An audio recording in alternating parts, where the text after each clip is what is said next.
Donc avant de reprendre sur la suite, il y a une question à laquelle je vais répondre. Je vais partager mon écran quand même. Ok. Donc il y avait une question, c'était bonjour, avec un peu de retard. Quand on crée un nouveau cas de test, l'expert de cas de test recherche les méthodes des classes présentes dans l'unité, mais pas les routines hors classe. Donc c'est une bonne remarque en fait. Donc en effet, si je suis ici, donc ici je suis dans mon application. Si dans mon application ici, je m'amuse à mettre une fonction ici, test A, d'accord, test 1 par exemple, qui envoie un booléen, ok, que j'implémente ici, test 1, booléen, hop, 2 points, c'est mieux. Ok, résultat est égal à false, par exemple. Donc en effet, si je retourne ensuite ici, donc j'essaye de rajouter un nouveau cas de test, autre cas de test, je prends unit 9, on voit bien que j'ai bien, ce qui paraît logique, ça, en haut il me précise bien la classe, c'est la classe tform9, donc il me propose les procédures qui sont sous tform9. Donc en l'occurrence, je n'ai pas ma fonction de test 1, et en effet, j'ai pas possibilité de la tester. Enfin, de l'inclure dans mes tests unitaires, en fait. Donc, bonne remarque, et oui, en effet, c'est le cas. On peut pas, sinon, enfin, je me le teste moi-même tout seul, en fait, à la main, ou alors je me fais une fonction, en fait, dans tform9 qui appellera cette fonction, et pas avec le wizard, en fait, en tout cas. Ok. D'autres questions par rapport à ça, si jamais il y en a d'autres, avant qu'on passe à autre chose.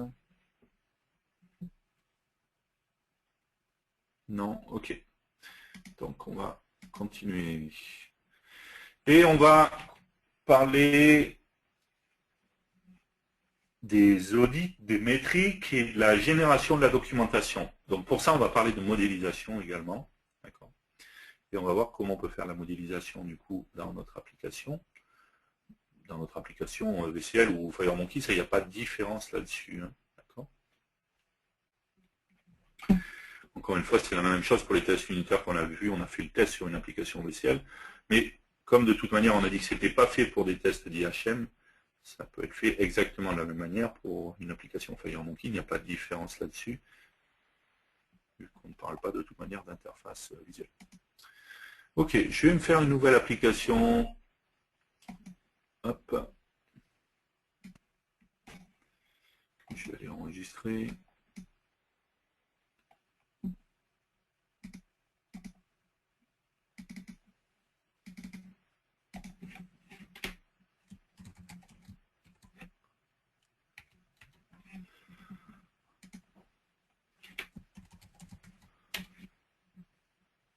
Ok.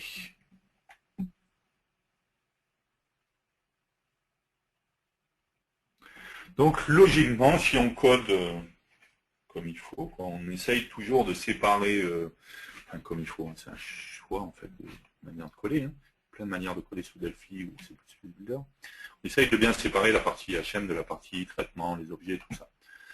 Donc on pourrait se dire, voilà, j'ai une application et je veux me faire une nouvelle unité, et c'est dans cette unité en fait que je vais créer mes objets. Donc je pourrais très bien ici, dans la partie interface, me faire un type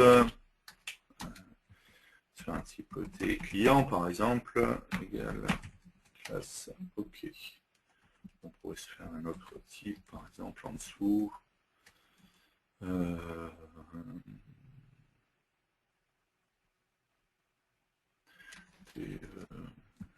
ville par exemple. Okay. On pourrait se mettre une propriété ici, plusieurs propriétés, pardon. Property, le nom par exemple de type string, d'accord. CTRL-SHIFT-C, voilà.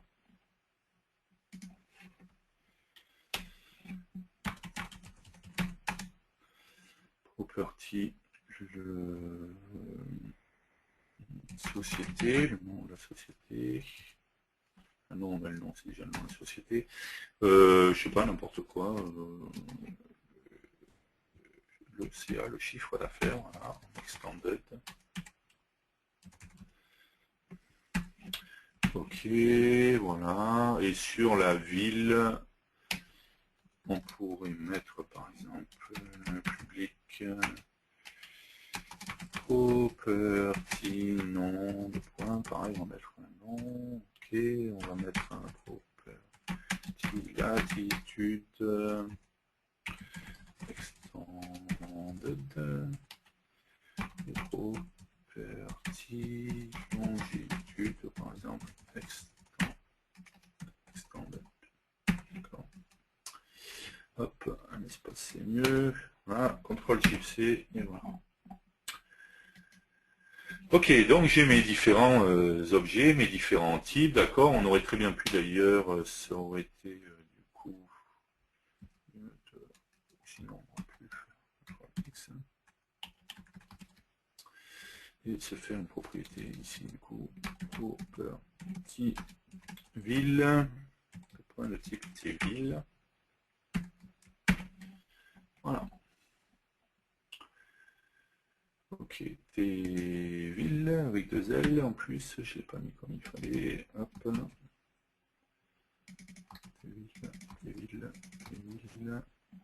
Du coup, c'est faux là aussi. Et c'est bon. Ok, donc je me suis fait différentes classes, d'accord, et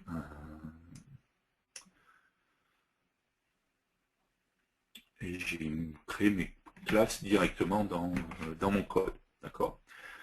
Maintenant, ce qui peut être intéressant, c'est d'avoir de la modélisation, et ce qui est intéressant également avec la modélisation dans Delphi, c'est ce qu'on va voir justement là, c'est que même sur du code déjà existant, il va être capable de me générer de la modélisation. Donc j'ai mon projet qui est là, ok, alors on pourrait se mettre le code ici, on va se faire un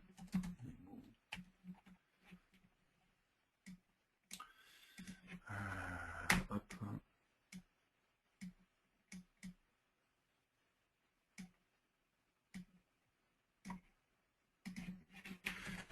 Se mettre un bouton, un autre bouton, ok.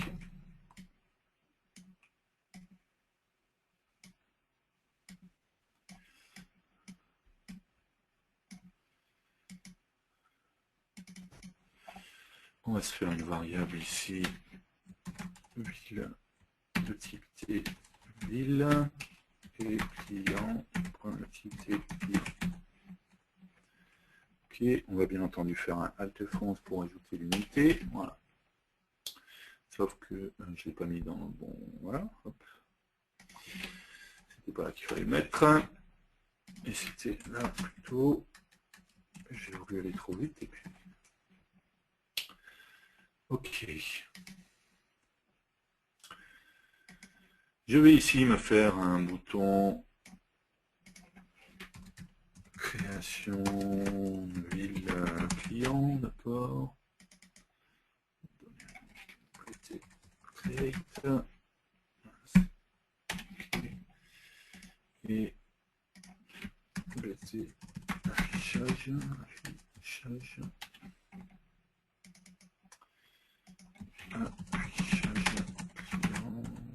Oui. Ok. Quand je vais cliquer ici, donc je vais faire un ville de point égal à tville.create, ville point nom de point égal à Paris, ville point, je ne connais pas la latitude de Paris, 3.45, on s'en fiche. Ville point longitude de point égal 4.56, voilà, allez, ça sert du tout. ce n'est pas grave. OK. Et je vais créer un client, bien entendu. Client de point égal t client.create. Client point nom de point égal on va faire 0. OK. Client point ca égale 100 €. Pas beaucoup de choses à faire. J'achetais pas assez de licence. Point ville est égal à ville. OK. On va dire qu'on code proprement, donc dans le c'est que c'était unclose, on va faire ville.fruit, OK, et client.fruit. OK. OK. Du coup, dans le affichage client, enfin affichage, je vais donc faire un memo1.lines.add. On va juste tester if assigned client and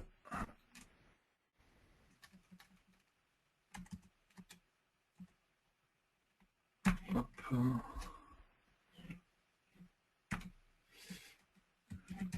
Assign ville. Hop. Begin.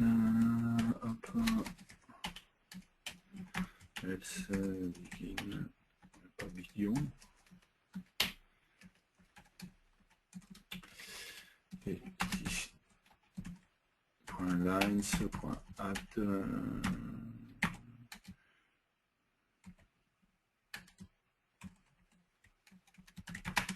Le client et la ville n'existent pas. Je vais créer d'abord.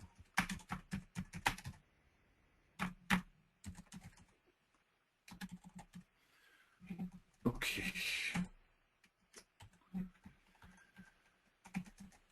Et donc ici on pourrait faire donc client.nom. Non.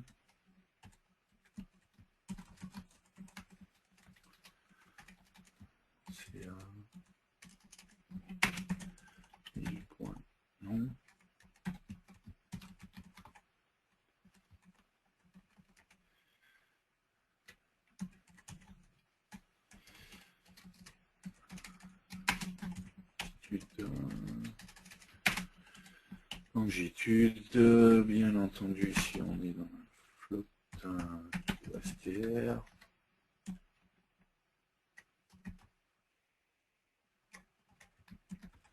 Hop, hop, et pareil ici.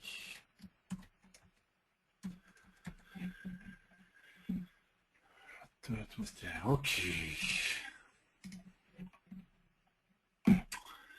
Donc j'ai bien mon application, bien entendu, si je clique ici, c'est imprécis que ça n'existe pas, je crée mon client, je crée ma ville, et j'ai bien un fichage client-ville, j'ai cliqué plusieurs fois ici, OK. D'accord, donc pas de problème là-dessus, j'ai bien une unité avec mes objets qui a été créé séparément. Ce qui peut être intéressant, c'est de voir le diagramme de tout ça, de mes objets notamment, d'accord, de voir à quoi ça ressemble un petit peu. Et donc pour ça, j'ai ici un onglet qui est vue modèle. Donc je peux cliquer ici. De la même manière, je peux aller dans projet, support de la modélisation, cocher mon projet. Ça va être la même chose par rapport à ce qu'il va me demander au début. Ici, lorsque je vais cliquer, il va me demander si je veux rajouter la modélisation sur mon projet. D'accord. Si jamais je fais non, d'accord, je ne l'ai pas rajouté. Donc du coup, quand je reviens ici, il ne me redemande plus. Ça va être le cas où je vais aller ici, support de la modélisation, et je vais cocher mon projet, et je vais faire OK. Et là, il rajoute le support de la modélisation. Rajouter le support de la modélisation, ça veut tout simplement dire que lorsque je vais ici, dans démo 3, j'ai maintenant un sous-répertoire qui s'appelle modèle support, underscore, le nom du projet, d'accord, c'est démo 3. Et ici, je vais trouver, pour l'instant, il y a un seul fichier. Si on s'amusait à regarder ces fichiers, c'est des fichiers XML, en fait. Hein, bien, pour l'instant, il n'y a rien. Pour la logique, j'ai rien rajouté comme modélisation dans mon application. Pour visualiser ensuite mes diagrammes et rajouter la modélisation, je vais tout simplement aller sur Vue Modèle. Donc maintenant, j'ai bien mon projet ici, d'accord, parce que j'ai rajouté la modélisation. Et ici, je vois mes différentes unités. Ces fonctionnalités de modélisation ne seront disponibles qu'à partir de la version entreprise, d'accord, entreprise Architect Ultimate. Ils ne sont pas disponibles. Quoique la modélisation de base, je sais qu'il y a certaines choses qui sont disponibles, il faudrait vérifier dans le. Dans les fonctionnalités, je sais qu'il y a quelques petites choses qui sont disponibles dans la version pro, mais pas, il ne me semble pas la modélisation comme ça. Ok, donc je vois la liste de mes différentes unités. Si je double-clique sur unité 1, puisque c'est notre unité dans laquelle on a créé nos objets, d'accord, automatiquement, je vais avoir mon diagramme. D'accord, avec mes relations. En l'occurrence, j'ai bien une relation puisque j'ai, dans mon type T client, j'ai bien une propriété, d'accord, qui pointe vers le type T1. Alors, pourquoi j'ai deux traits, d'accord, on voit bien que j'ai un trait ici, une relation ici, une relation ici. Tout simplement parce que je l'ai défini en tant que propriété, d'accord. Et donc, j'ai deux choses qui sont de type TVille. Dans mon T client, j'ai ma variable privée FVille, qui est de type TVille, et ma propriété ville, qui est de type TVille, d'accord. Les deux traits correspondent à ça. Et alors, si je sélectionne un trait, on voit bien ici que je suis dans ma propriété ville, d'accord, qui est de type TVille. Alors que si je sélectionne le deuxième, on voit bien que je suis dans ma variable FVille, qui est de type TVille. D'accord? Donc, premier avantage déjà, c'est que... Pardon. Premier avantage déjà, c'est que sur une application déjà existante, j'ai juste à rajouter la modélisation, d'accord, le support de la modélisation en cliquant sur Vue Modèle, à aller sur l'unité qui m'intéresse, le ou les unités, après je peux aller dans les autres unités aussi. On est d'accord que si je vais sur unité 9, je vois un type T-form, c'est normal, hein, c'est ma classe de ma fenêtre, mais c'est plus fait pour les objets, c'est pour ça que c'est bien de le séparer, d'accord. Mais donc aller sur mes unités et automatiquement je vais voir mon diagramme. D'accord. Donc ce qui veut dire que si vous avez des applications qui existent déjà, vous pouvez très bien, si vous êtes en version entreprise, aller directement sur la modélisation et voir le diagramme de vos classes, de vos objets, les relations entre eux et tout ça. Donc ça peut permettre très rapidement du coup d'avoir quelque chose de visuel, et c'est vrai que c'est plus pratique des fois quand on commence à avoir beaucoup d'objets de voir le diagramme directement pour comprendre comment c'est agencé, architecturé. De la même manière, pour des gens qui ne connaîtraient pas les objets, d'accord, ça leur permettra d'aller directement sur le diagramme et de mieux comprendre quelles sont les dépendances et autres entre les objets. On voit bien sur chacun des objets, d'accord, ici j'ai le type client, toutes mes propriétés, mes méthodes et mes champs, d'accord. Les champs, c'est mes variables en fait, quoi.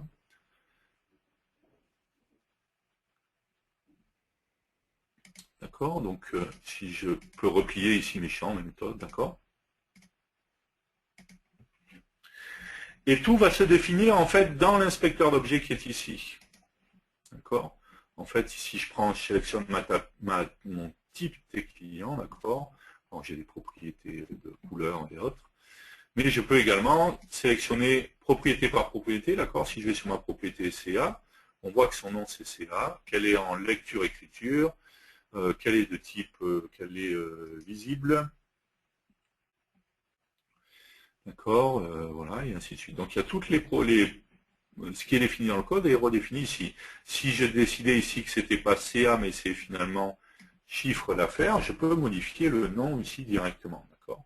Et l'autre avantage, c'est qu'on l'a vu sur du code déjà existant, en fait, il va me générer mon diagramme directement, d'accord.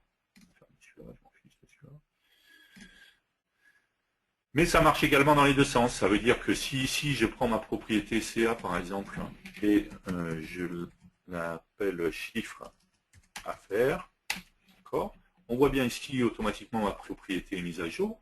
Et si je reviens sur mon code, en fait, on voit également que ma propriété s'appelle bien chiffre d'affaires. D'accord.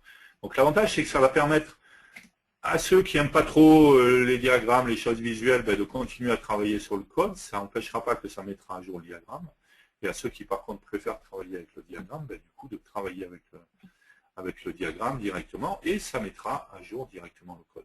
D'accord? Donc, les deux types de développeurs, ceux qui préfèrent le côté graphique et visuel et ceux qui préfèrent le code, ben, seront quand même satisfaits. Ça n'empêchera pas que leurs modifications d'un côté ou de l'autre seront prises en compte.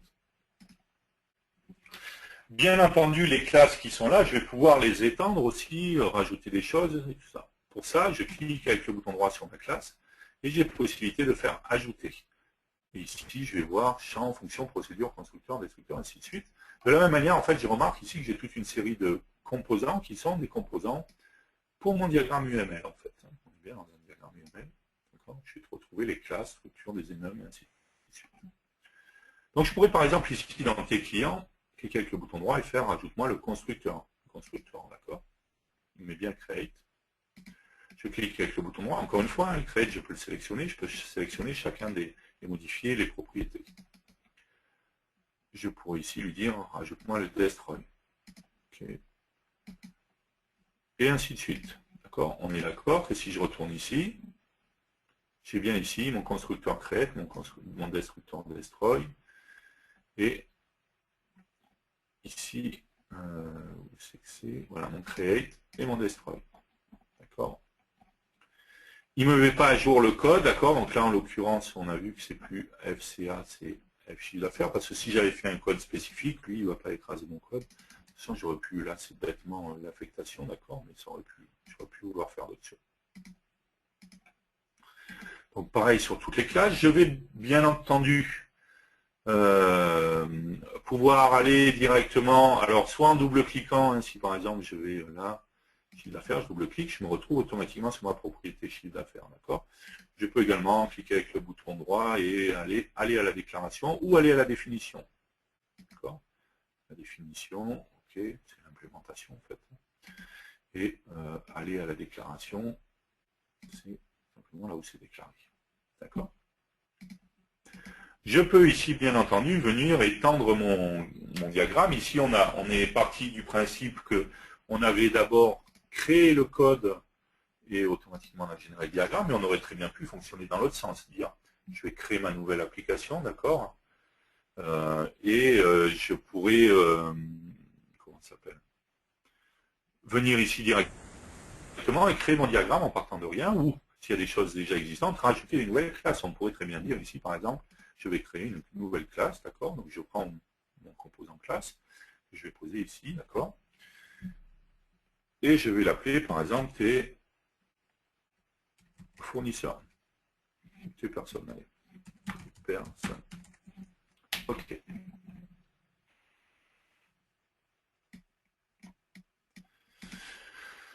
Ok, tes personnes, toujours pareil, pour l'instant il n'y a aucun champ, aucune méthode, aucune propriété, je clique avec le bouton droit, ajouter, allez, on va mettre le create, le destroy, ajouter une propriété,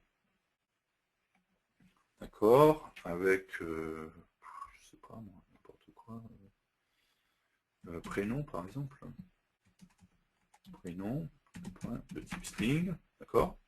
Donc encore une fois, je tape tout là sur la ligne, d'accord, je mets le nom de la propriété, prénom, deux points, le type de la propriété, string, ok, pardon, je me suis trompé, j'ai mis un point virgule, donc prénom, deux points, string, ok. Mais je pourrais également aller ici et modifier ici, dire que le type c'est pas string, c'est autre chose, que la visibilité c'est pas public, mais c'est public, protected, ainsi de suite, private, d'accord, que le nom c'est pas prénom, et ainsi de suite, d'accord. Pardon. Et bien entendu, si je vais ici, je vais bien voir, ici j'ai un type T personne, d'accord, qui est égal à ma classe avec mes propriétés, ainsi de suite. Donc mon code a été généré directement. Je peux bien entendu avoir des classes qui héritent d'autres classes. D'accord. Je pourrais par exemple dire que tes personnes, ben, en fait, ça hérite de tes clients. D'accord. Ben, pour ça, j'ai ici généralisation. D'accord. et je vais mettre que tes personnes, hop, avec tes clients. Ok, et j'ai bien ici tes personnes qui est égale à la classe tes clients. D'accord. Donc si, encore une fois, si je l'avais fait par le biais du code, hein, ça serait la même chose, il viendrait, il me l'afficherait directement. Donc de cette manière-là, on va pouvoir générer automatiquement en fait notre diagramme et avoir un diagramme complet de mon application, de mes objets, de mes objets, et pouvoir visualiser ça graphiquement, ce qui est quand même beaucoup plus sympa. Ne serait-ce que pour les gens aussi qui viennent et qui après doivent reprendre l'application, d'accord, et qui n'ont pas forcément la connaissance de tous les objets, de comment ils sont architecturés, ainsi de suite. D'accord, donc on est bien d'accord que si je suis un autre développeur, d'accord, je réouvre mon projet. Ok. Hop.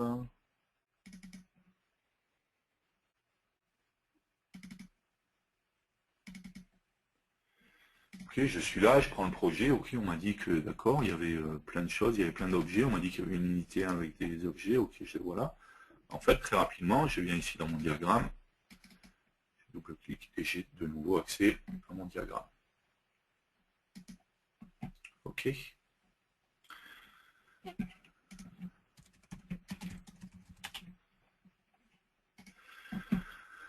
Ok. L'autre chose qui est intéressante, c'est que ça, c'est bien beau. Donc, on l'a dit, hein, ça nous a généré toute une série de fichiers. On voit maintenant, si on va dans modèle support MOOC, qu'on a voilà, toute une série de sous-répertoires et qu'à chaque fois, fichiers, si je m'amuse à aller ici, je vais voir, j'ai des fichiers XML en fait avec voilà, toutes les références et autres. Donc tout ça est stocké en fait dans les sous-répertoires. Donc c'est des fichiers, encore une fois, comme on l'a vu ce matin, je pourrais le rajouter dans Subversion pour que ça soit géré avec et tout ça. Et ce qui va être intéressant également, c'est qu'à partir de ça, je vais pouvoir générer de la documentation. Ok. Si je clique avec le bouton droit sur mon diagramme, d'accord, n'importe où sur mon diagramme, en fait, je vais pouvoir avoir... Alors, je peux exporter vers une image, déjà.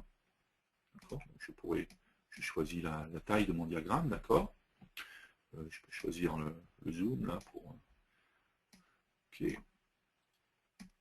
Et je vais tout simplement faire enregistrer. Il me propose d'enregistrer ça en bitmap, en JPEG, en TIFF, en WMF, d'accord. Différents formats qui existent d'images.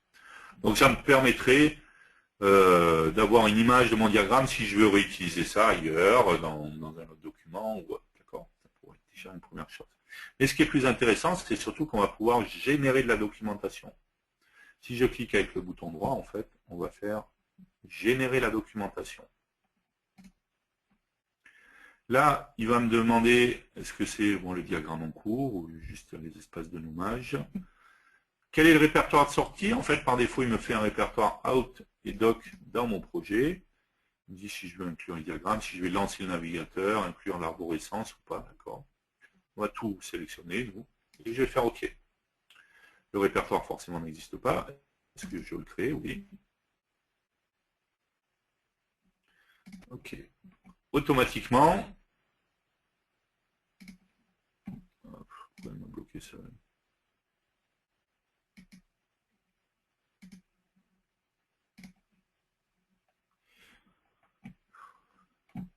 Je sais pas pourquoi aujourd'hui il a décidé Chrome qu'il allait me... on va tester avec IE. Hop.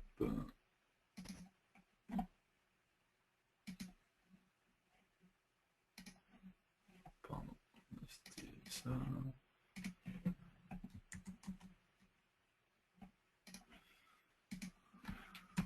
Alors, si IE est plus sympa avec moi.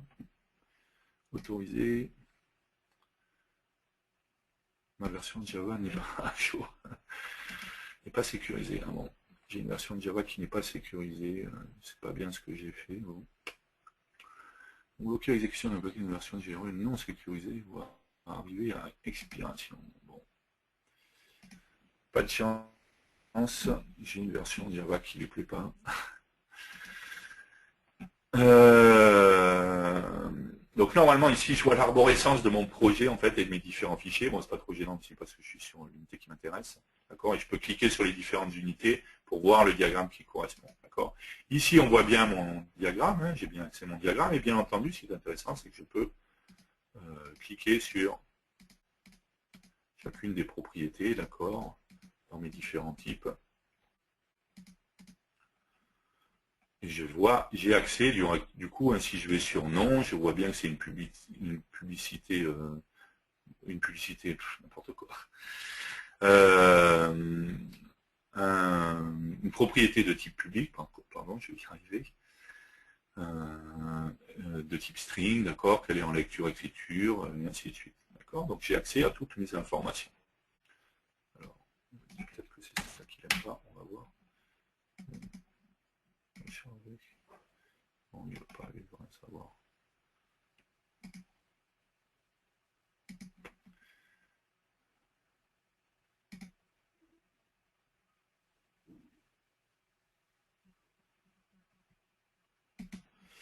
Bon, peu importe, c'est ma version de Java.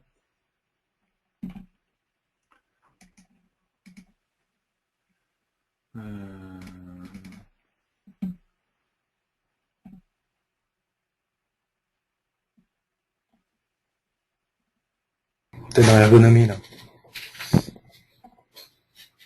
T'es dans l'ergonomie, t'es pas allé au bon endroit.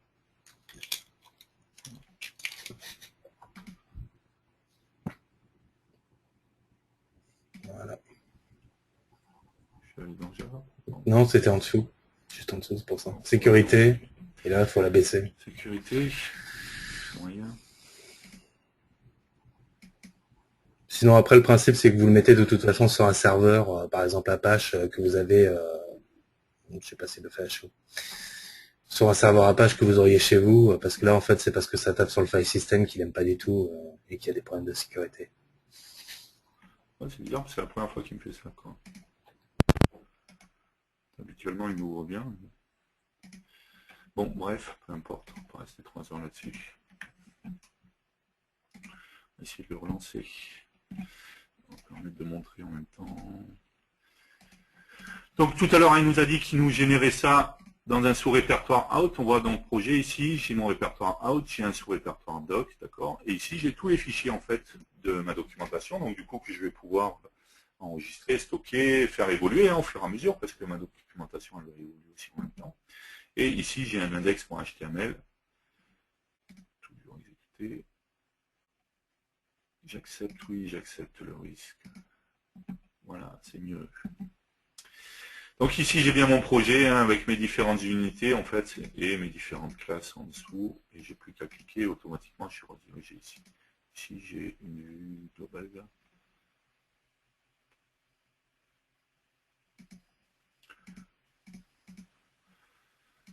Ok. Donc on l'a vu, tous mes fichiers sont ici. J'ai mon fichier index, d'accord, qui est ici, que je peux ouvrir et je vais avoir accès directement. Il m'a tout généré, j'ai pas eu besoin de m'embêter. Donc du coup, pour le nouveau développeur qui arrive, celui qui ne connaît pas, ou même ceux qui ne se rappellent plus, hein, c'est pratique du coup d'avoir la doc, de pouvoir aller cliquer et de pouvoir voir exactement ce que c'est. Par contre, on le voit bien ici. Si je regarde, non, ok, c'est bien, mais j'ai juste le nom de la propriété, son type, à la rigueur si elle est publique, et ça s'arrête là, quoi. J'ai pas trop d'informations. Ce qui serait intéressant, c'est de pouvoir mettre des commentaires, par exemple, et de pouvoir avoir plus d'informations. Et pour ça, donc, si on va sur le code, on a dans Delphi, alors c'est pas une nouveauté X4, hein, ça c'est depuis X3 ou X2, je ne me rappelle plus où c'est apparu comme outil supplémentaire. C'est déjà un outil qui existait mais qu'on a intégré, qui s'appelle Documentation Insight Express. Alors on a une version light de documentation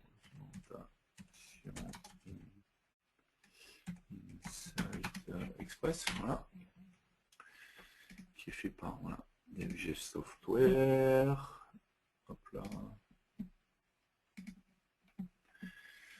Donc il y a une version Light qui est proposé, qui est intégré directement avec le Rad Studio, hein, et que vous pouvez utiliser. Il y a une version beaucoup plus complète si vous voulez chez DevJet Software.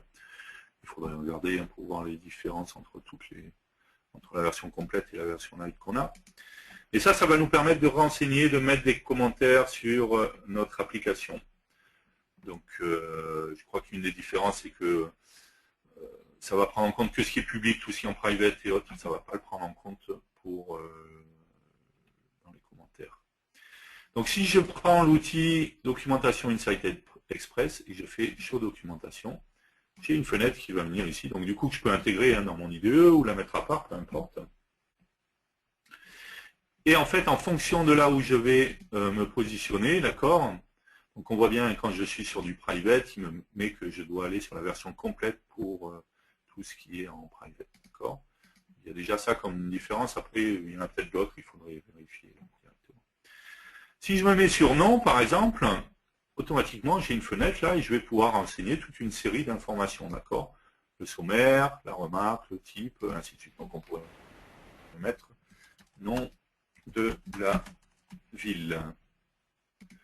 Voilà, sur le type, on pourrait mettre chaîne de caractères limitée à 50 caractères, je fais n'importe quoi, peu importe. Et une remarque, pensez à allonger dans la base la longueur de la chaîne. Voilà. Ok, je tape directement et je n'ai pas besoin de me soucier. Ce qui est pratique, c'est que je ne me soucie pas de la manière dont c'est formaté et autres. C'est juste, je tape juste moi vraiment que le commentaire en fait et on voit qu'automatiquement, il me crée les commentaires directement. D'accord? Il me les formate d'une certaine manière. Donc si je me mets ici ensuite dans chiffre d'affaires, voilà. Chiffre d'affaires de la société, ok. Et on voit à chaque fois, il me formate les prénoms de la personne. Ok.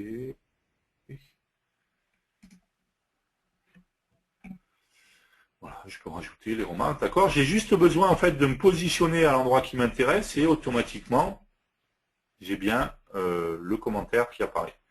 Ce qui veut dire également que du coup, le développeur, hein, lui aussi, il a juste besoin en fait d'être positionné là où il faut. On n'est pas obligé de faire la mise à jour, mais ça peut aussi permettre du coup de nous donner les informations sur les commentaires qui auraient été mis par quelqu'un d'autre. Donc la fenêtre est là et c'est en fonction de là où je serai qu'elle va s'adapter et qu'elle va me dire ce qui peut être mis ou pas, quoi. Donc ici je suis en design, hein, je peux passer juste en mode preview si je veux faire que de la visualisation et que je décide que je ne vais pas mettre à jour pour les commentaires. D'accord. Dans ce cas-là, je vois juste quels sont les types de commentaires. Ok. Et, voilà, différents paramètres. Voilà, prénom de la personne. Mais ce qui est intéressant également, c'est que du coup, tous ces commentaires-là, ok. Alors, il y a des fois des gens qui me disent, ouais, mais du coup, ça génère beaucoup de code. Alors déjà, ça peut être replié. Hein. On voit que tout ça, à chaque fois, ça peut se replier. J'ai aussi une fonction, hein, qui me permet de plier, déplier, voilà, plier commentaires de documentation. Hop, et automatiquement, tous mes commentaires sont pliés. D'accord. De la même manière, après, déplier tout, voilà, hop, et j'ai bien mes commentaires qui sont dépliés. D'accord. Et ce qui est intéressant encore une fois, c'est que du coup, quand je vais être ici, que je vais faire générer la documentation, je vais faire OK. OK, donc là, il me dit juste qu'il va supprimer les fichiers, qu'il va les remplacer. OK. Oui, je peux arrêter de me poser la question à chaque fois. OK, et je retrouve bien ici, on voit bien, chiffre d'affaires, j'ai bien le chiffre d'affaires. Le premier que j'avais mis, c'était dans quoi? C'était non, par exemple. Voilà, j'ai bien le détail et j'ai bien les remarques également que j'ai mis, d'accord. Donc ils seront pris en compte dans ma documentation et donc la doc technique va se retrouver agrémentée de tous les commentaires que j'aurais pu rajouter dans mon application, dans les objets et autres. Et du coup, j'aurai une documentation beaucoup plus complète que simplement le diagramme. On voit que j'ai le diagramme, les commentaires et autres. Du coup, ça va être beaucoup plus pratique.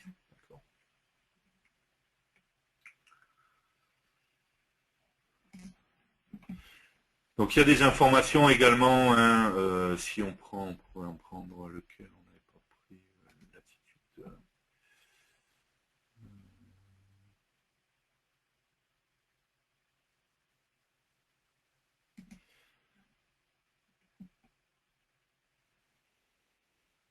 Il y a différentes informations aussi qu'on peut renseigner qui seront prises en compte. Par exemple, on a la notion d'auteur ou des choses comme ça dans les propriétés qui seront prises en compte directement dans la documentation. D'accord. Donc il y a plein de choses qui seront rajoutées et qui viendront agrémenter la documentation. Ok. On est d'accord que par contre, tout ce qui est commentaire, tout ce qui est auteur ou ce genre d'information, n'a pas d'impact sur le code en lui-même. Hein. Et ce qui est sympa aussi, c'est que du coup, tout le reste a bien mis à jour le code, et quand je mets à jour le code, ça me régénère bien le diagramme qui correspond. D'accord. Donc on l'a vu assez facilement, on peut faire de la modélisation UML de classe, hein, ça c'est ça, de la modélisation UML de code, en fait. Utiliser la documentation, générer de la documentation, utiliser des commentaires, pardon, générer de la documentation par rapport à ça. Okay. Ça peut être fait à partir de rien, je peux commencer et le faire à partir de rien, ou on l'a vu également, ça peut être fait à partir de code déjà existant, et du coup il va me générer automatiquement tous les diagrammes à partir de mon code. Ok, du coup ça nous permet donc d'avoir une doc technique qui va être assez importante et qui va être pratique pour les développeurs, surtout quand j'ai plusieurs personnes qui travaillent sur les projets. Pour finir, juste une dernière chose, il faut savoir que cette documentation, on l'a vu, on vient ici, on clique avec le bouton droit, on fait générer documentation. Si à chaque génération de version, je dois faire ça, c'est peut-être pas toujours pratique.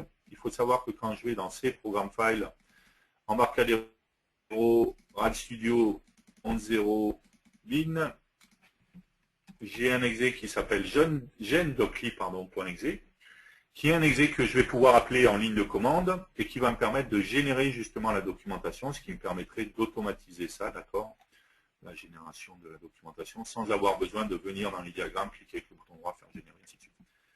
Pour info, il y a une page ici, d'accord, je vais envoyer le lien à tout le monde, qui va expliquer justement pour le gen docli quels sont les paramètres à passer pour pouvoir générer la documentation, les différents paramètres qu'on peut passer. Ok, est-ce que vous avez des questions par rapport à tout ça, par rapport à la génération de la documentation? On a vu la modélisation et la génération de la documentation. On va continuer après justement pour voir aussi comment on pourrait générer les audits, les métriques. Ok, et du coup, on aura peut-être un peu de temps aussi pour parler des langues. On a vu tout à l'heure qu'il y a quelqu'un qui a posé la question pour les langues. On va essayer de voir si on a un peu de temps pour en parler. Ok, alors les questions. Pour coder propre, dans quel cas je dois créer une nouvelle unité versus un data module? Alors c'est deux choses complètement différentes, puisque on est d'accord que dans une unité, on ne va mettre que des choses non visuelles, c'est du code exclusivement, alors que dans un data module, quand je fais fichier nouveau autre, fichier Delphi, c'est que c'est module de données, voilà, pardon, je l'avais devant les yeux, je ne le vois pas.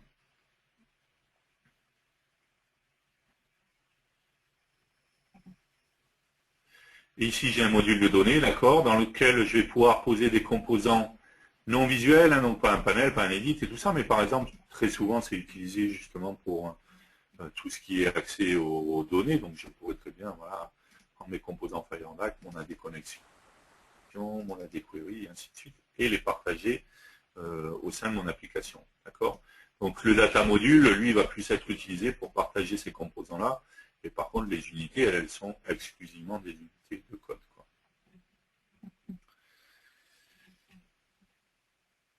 Alors, ça fonctionne aussi si on avait eu l'objet Tevil dans une autre unité. Donc oui, il est capable de savoir, enfin de faire la liaison. En fait, il va mettre le nom des unités, faire des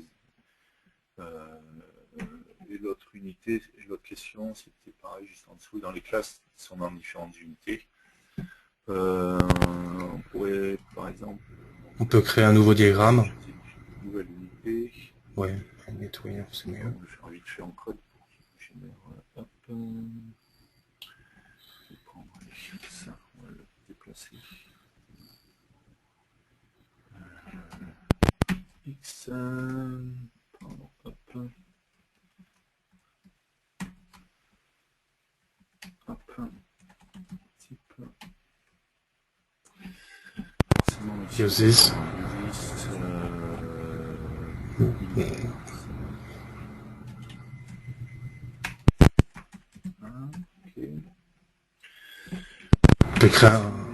Tu peux créer un... Ouais, contrôle mâché pour faire le ménage dans l'autre. Alors là... La partie implémentation, tu dois avoir tout en bas les... Voilà. Et après, éventuellement, ce que tu peux faire, c'est un nouveau diagramme de classe, from scratch. Parce que là, en fait, ce que vous a montré Thierry systématiquement, c'est il a double-cliqué sur les diagrammes qu'il a automatiquement générés. Mais rien ne vous empêche de créer votre propre diagramme de classe. Parce que là, du coup, dans le diagramme par défaut, on voit que lui, d'accord? On voit que les classes qui sont incluses dans le diagramme, sachant que l'unité correspond à un package pour faire la similitude avec d'autres langages. Et non, moi je crée un nouveau et après tu drag and drop en fait les objets. Voilà, tu peux. Ah voilà, ça marche. Voilà. Donc là j'ai créé un autre diagramme. J'ai bien tes personnes et tes clients qui en l'occurrence. Tu peux déplier les champs dans l'autre unité. Voilà. Donc il n'y a pas de problème, ça peut marcher également. Ouais. On voit bien qu'il y a l'unité qui est devant, donc je vois bien que c'est dans une autre unité.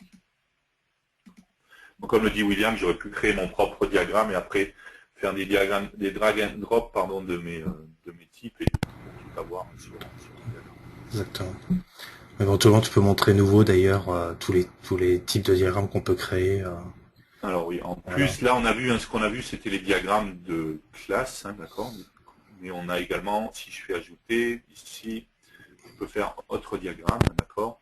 Et ici, j'ai tous les diagrammes classiques UML qui existent, diagrammes de classe, c'est celui qu'on a vu, diagramme de cas d'utilisation, de séquence, de collaboration, diagramme d'état, diagramme d'activité, de composants, diagramme de déploiement.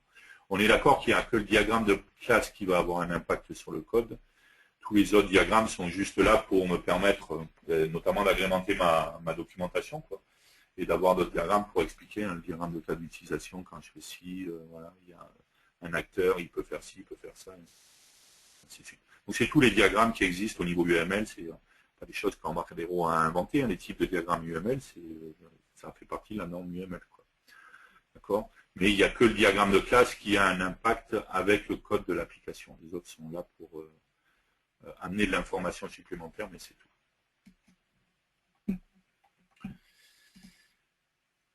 Ok.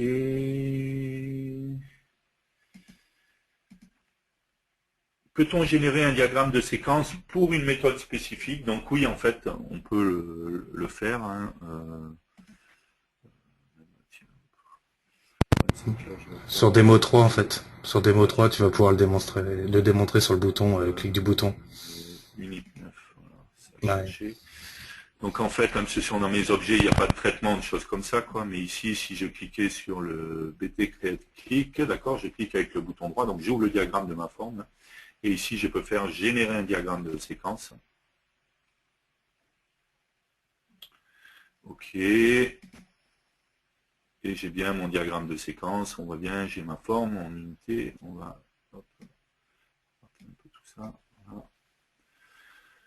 On voit bien qu'on fait un create sur tes villes, d'accord. On fait un set des différentes propriétés, Paris, latitude, longitude. On fait un create sur client, d'accord.